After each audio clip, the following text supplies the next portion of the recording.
कहते हद वो चीज़ होती है जो अगर हद से ज़्यादा हो जाता है तो इंसान को बर्बाद करके ही छोड़ जाता है। आज के घटना में सेम ऐसा ही होगा, जिस वजह से ना सिर्फ एक व्यक्ति हमेशा हमेशा के लिए इस दुनिया को छोड़ के चला जाता है, बल्कि कई लोगों का ज़िंदगियाँ भी तबाह कर जाता है। आज के घटना में क्या था, आज की घटना में क्या हुआ, इस घटना की आप पूरी सच्चाई जानने के लिए इस वीडियो को आप लास्ट तक ज़रूर देखिएगा।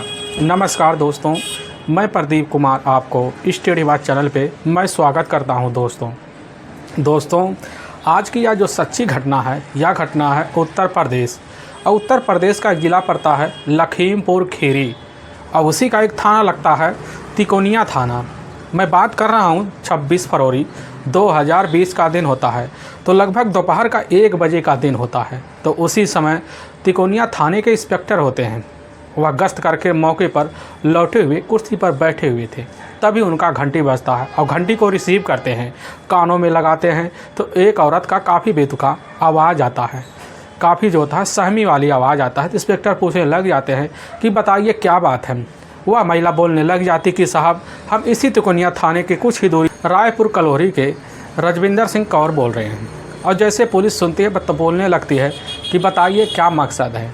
तो रजविंदर सिंह कौर कहे कि साहब, हमारे भाई का हत्या हो गया है। और जैसे पुलिस सुनती है तो पुलिस के कानों पर विश्वास नहीं होता है, तुरंत पुलिस जो होती है फ़ोन काट देती है। पुलिस टीम उसी समय कुछ जो होते हैं वहाँ पर कांस्टेबल इकट्ठा करते हैं। इकट्ठा करने के बाद तुरंत कांस्टेबल जो होते हैं इस चीज़ की सूचना अपने से बड़े अधिकारी जो होते हैं हनुमान प्रसाद को देते हैं। हनुमान प्रसाद जैसी खबर पाते हैं तुरंत ही दल बल टीम को लेकर अब जो होता है उसी समय हरविंदर सिंह के ठिकाने पर पहुंचते हैं। पता चलता हुआ तो हरविंदर सिंह का अपना ही भाई होता है संदीप सिंह। संदीप सिंह का जो मकान होता है वह काफ़ी ज़्यादा भीड़ लगा हुआ था। पुलिस जैसे ही संदीप सिंह के मकान के पास पहुँचती है, देखती है कि भीड़ जो होता है अपने आप छटना शुरू हो जाता है, क्योंकि पुलिस के ऊपर नज़र पड़ते ही लोग हौचक्का रह जाते हैं। तुरंत ही पुलिस अब अंदर दाखिल होती है, और जैसे ही संदीप के मकान में दाखिल होती है तो संदीप के मकान में 2 कमरे होते हैं, एक बड़े से बरामदे होते हैं, और उसी बरामदे में 3 चारपाई रखी होती है। लेकिन चारपाई के नीचे जो होता है संदीप का बॉडी पूरी तरह से खून से लथपथ अवस्था में पड़ा होता है।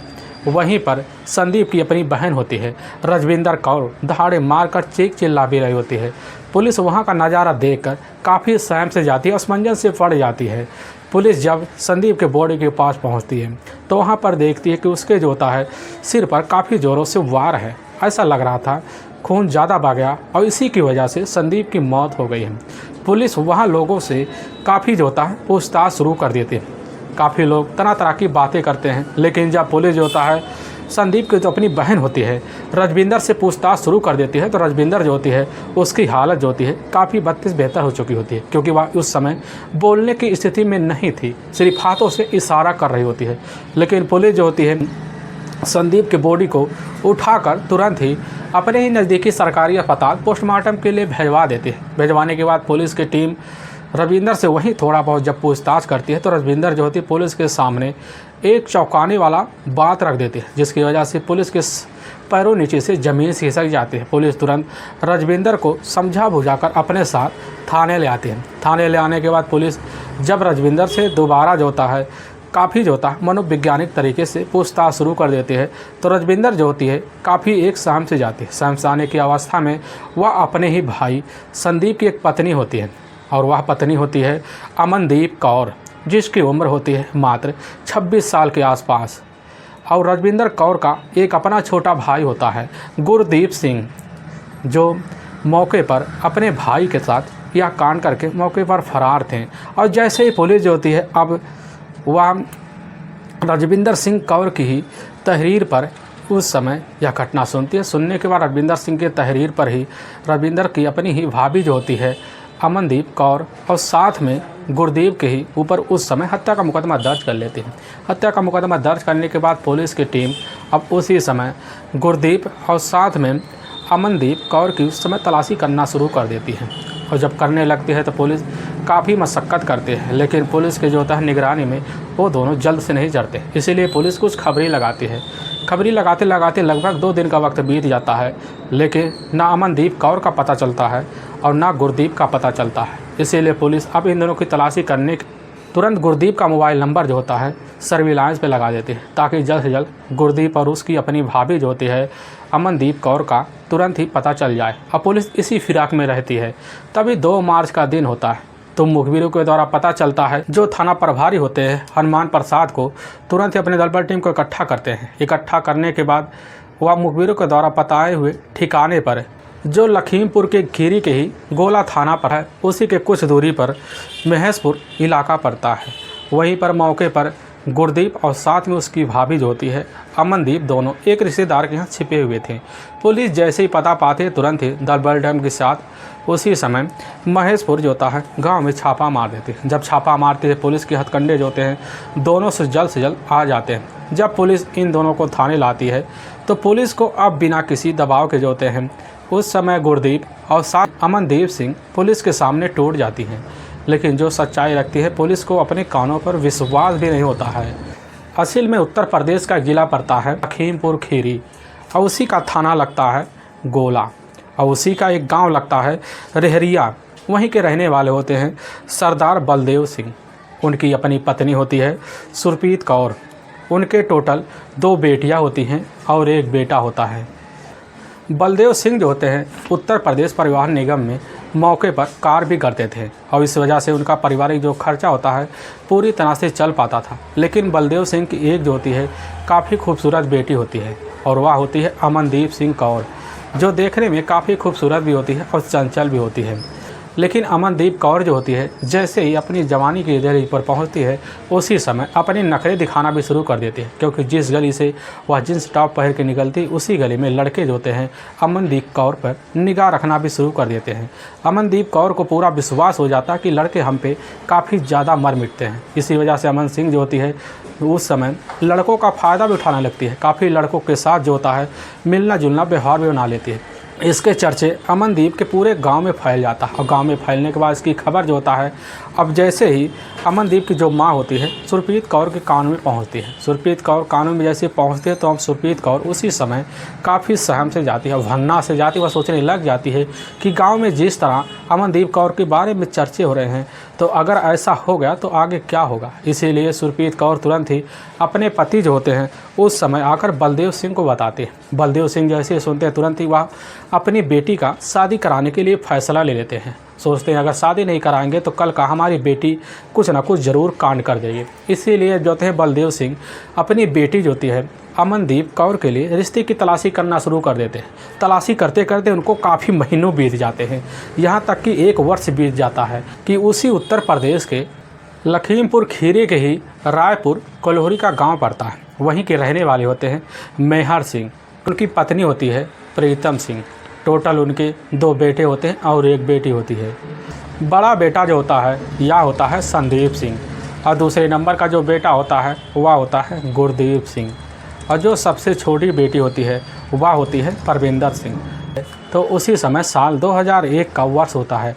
तो मेहर सिंह जो होते हैं अपनी स्थिति से काफ़ी ज़्यादा परेशान हो जाती है। उनको एक काफ़ी गंभीर बीमारी घेर लेती है जिस वजह से वह पंजाब के अस्पताल में भर्ती हो जाते हैं। लेकिन इजाज़ के वक्त जो होता है मेहर सिंह इस दुनिया को छोड़ के चले जाते हैं, जिसकी वजह से मेहर सिंह की सारी जिम्मेदारी जो होता है अब संदीप की जो अपनी माँ होती है प्रीतम सिंह के ऊपर आ जाती है। प्रीतम सिंह जो होते हैं कैसे न तैसे कर अपने पूरे परिवार का जो होता है बच्चों का भरण पोषण करना भी शुरू कर देती है। समय के साथ जो होता है वक्त गुजरने लगता है, लेकिन जो होता है अब परविंदर सिंह की शादी के लिए लड़का भी देखना शुरू कर देती है।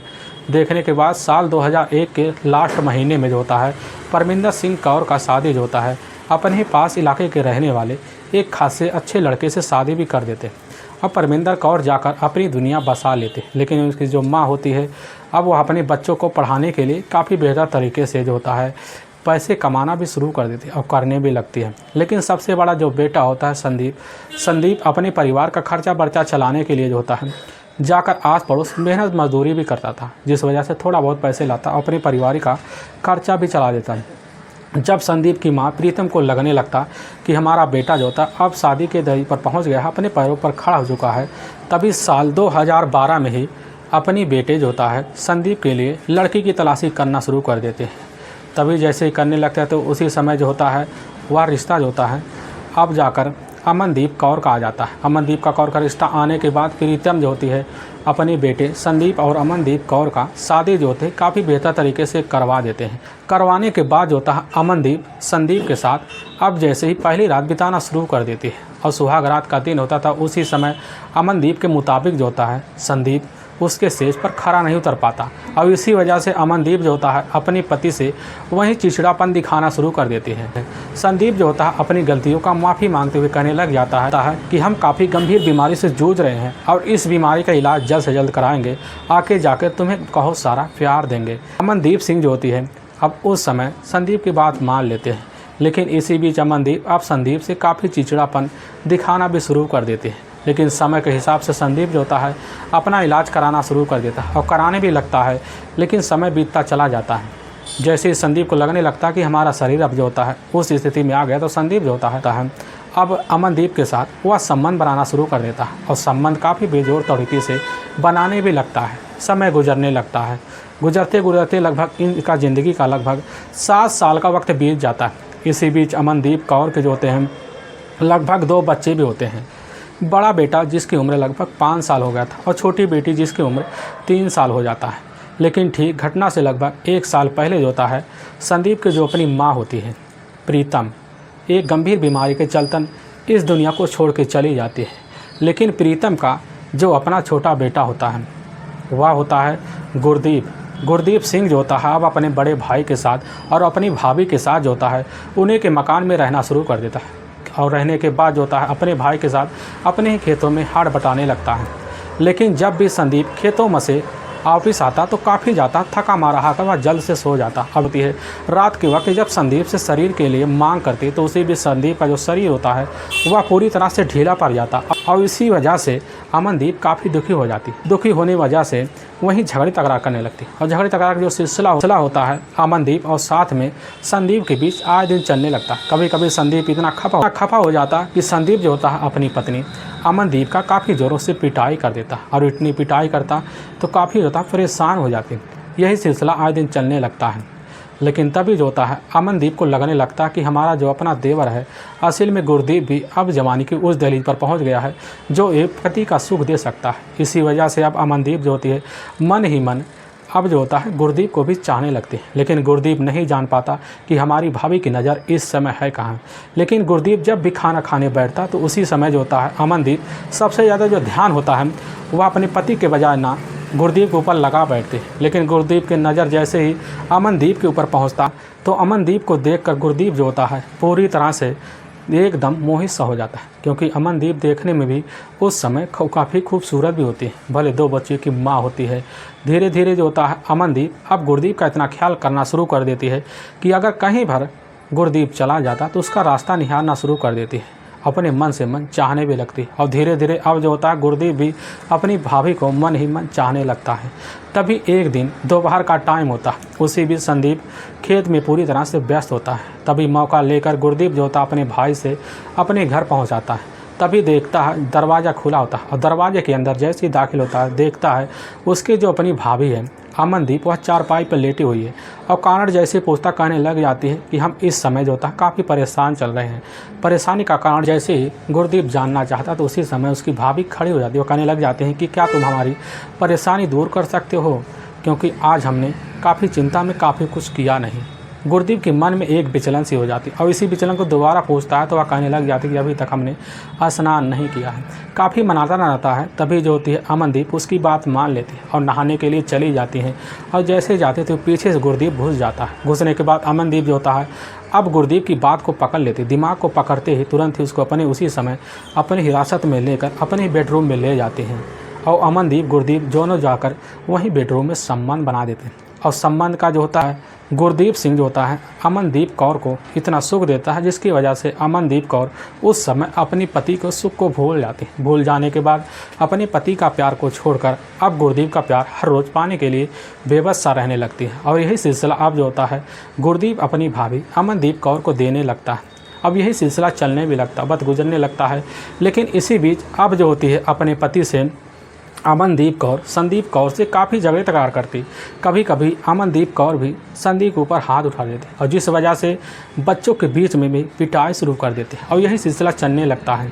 तब घटना से लगभग 3 दिन पहले जो होता है अमनदीप कौर और साथ में उसका अपना देवर जो होता है गुरदीप सिंह, दोनों जैसे रिलेशन बना के उठ रहे थे। तो उसी समय अब जो होता है अमनदीप कौर गुरदीप से कहने लग जाती है कि हमारे बीच तुम्हारा एक रोड़ा बहुत बड़ा खड़ा हो रहा है, तुम्हारा अपना ही भाई है संदीप, अगर तुम उसके लिए कोई रास्ता निकालो तो हमारे लिए बहुत बढ़िया होगा। और उसी समय गुरदीप कहने लग जाता है कि अपनी भाभी से बताइए क्या रास्ता है। अब जो होती है अमनदीप कौर काफ़ी सोच विचार के कहने लग जाते हैं क्यों ना तो अपने भाई को ही हमारे रास्ते से हटा दो, ताकि धन दौलत और साथ में दोनों बच्चे जो होते हैं हमारे साथ ज़िंदगी बिताएंगे। और जैसे इस बात को अब गुरदीप सुनता है तुरंत ही गुरदीप अपनी भाभी के इस फैसलों को मान लेता है। अब इसी फिराक में लगा रहता है कि अब अपने बड़े भाई संदीप को अपने रास्ते से हटाया जाए। लेकिन तभी वह वक्त भी आ जाता है 25 फरवरी 2020 का दिन होता है। तो शाम का टाइम होता है। शाम के टाइम में जो होता है संदीप सिंह जो होता है एक नशे की अवस्था में मौके पर उस समय अपने घर आता है। और जैसे ही घर आता है तो उसी समय खाना खाते वक्त उसकी जो पत्नी होती है अब जो होता है मौके पर अमनदीप कौर अपने पति के साथ संदीप के साथ इतनी बेतुका बातें कर देता कि संदीप अपने पत्नी अमनदीप कौर का वहीं पिटाई करना शुरू कर देता। और जैसे पिटाई करना शुरू कर देता है तो अमनदीप कौर काफ़ी ज़ोर से चीखना चिल्लाना शुरू कर देती है। इतनी चीज़ें चिल्लाती है कि उसका अपना देवर जो होता है गुरदीप सिंह जैसी आवाज़ सुनता है तुरंत ही अपने भाई के पास खड़ा हो जाता है। अमनदीप कौर अपने हाथों से इशारा करने लगती है और इशारा वह जो होता है तुरंत ही गुरदीप समझ जाता है। समझने के बाद जो होता है गुरदीप तुरंत ही वहाँ से एक जो होता है तेज़धार भारी भरकम पत्थर उठाने के बाद अपने भाई के पीछे वाले सर पर दे मारता, कई बार वार करता है, जिस वजह से संदीप वही दुनिया छोड़ के चला जाता है। तभी जो होती है अमनदीप कौर काफ़ी अचंभा रह जाती है, काफ़ी सोचते भी चाहती है। पूरा रात बीत जाता है लेकिन जो होता है संदीप के वहीं पर बॉडी देख कर अब जो होती है गुरदीप और साथ में यह जो होता है उसका अपना भाभी अमनदीप कौर काफ़ी सहमे हुए थे। लेकिन सुबह का जैसे 9 बजे का टाइम होता तो उसी समय गुरदीप जो होता है अपनी बड़ी बहन होती है परविंदर कौर, उसी के पास तुरंत ही फ़ोन करके अपने भाई का हत्या का जुल्म कबूल करते हुए जो होता है उस समय गुरदीप बहन को खबर दे देता। उससे कहने लग जाता कि अब जो होगा बहन आप आगे देख लेना। और तुरंत जो होता है अब गुरदीप अपनी भाभी जो होती है अमनदीप कौर और साथ में दोनों बच्चों को लेकर उसी समय फ़रार हो जाते हैं। फ़रार होने के कुछ घंटे बाद जो होता है अब उसी संदीप के घर में उसकी जो अपनी बड़ी बहन होती है वह होती है परविंदर सिंह कौर, वह पहुँचते नज़ारा देखकर दंग रह जाती है। परविंदर सिंह कौर जो होती है सुबह के टाइम लगभग वहीं पर काफ़ी भीड़ जुटा लेते हैं। जुटाने के बाद लगभग वही दोपहर का 1 बजे का टाइम होता तो उसी समय अपने नज़दीकी पुलिस थाने में परविंदर कौर फ़ोन कर देती है। लेकिन जैसे पुलिस घटना को सुनती है, सुनने के बाद उसी घटना पर पहुंचती है तो सारा नज़ारा देखकर पुलिस जो होती है उसी समय समझ भी जाती है। लेकिन वाकई में दोस्तों पुलिस के सामने जो सच्चाई निकल के आता है इससे सुनने के बाद पुलिस के कानों पर तो विश्वास नहीं होता। लेकिन पुलिस की जो टीम होती है अब उस समय गुरदीप सिंह और साथ में उसकी अपनी जो भाभी होती हैं वह होती हैं अमनदीप सिंह कौर, पुलिस उन दोनों को हिरासत में लेने के बाद वहाँ के ही नज़दीकी कोर्ट में पेश करती है। कोर्ट में पेश करने के बाद इन दोनों पर काफ़ी गंभीर मुकदमा दर्ज करके ले जाकर जेल में डाल देती है। दोस्तों हमें इस घटना का सुनाने का उद्देश्य किसी को परेशान करना नहीं है और ना ही किसी को दिल को ठेस पहुंचाना है, बल्कि आपको यह बताना है कि आप जहां भी रहें आप सावधान और सतर्क जरूर रहें। दोस्तों आपको यह वीडियो पसंद आ रहा है तो इस वीडियो को आप ज़्यादा से ज़्यादा शेयर और सब्सक्राइब जरूर करें, जिससे हम आपके बहुत आभारी रहेंगे। फिर मिलेंगे एक नए वीडियो के साथ, तब तक के लिए जय हिंद और जय भारत।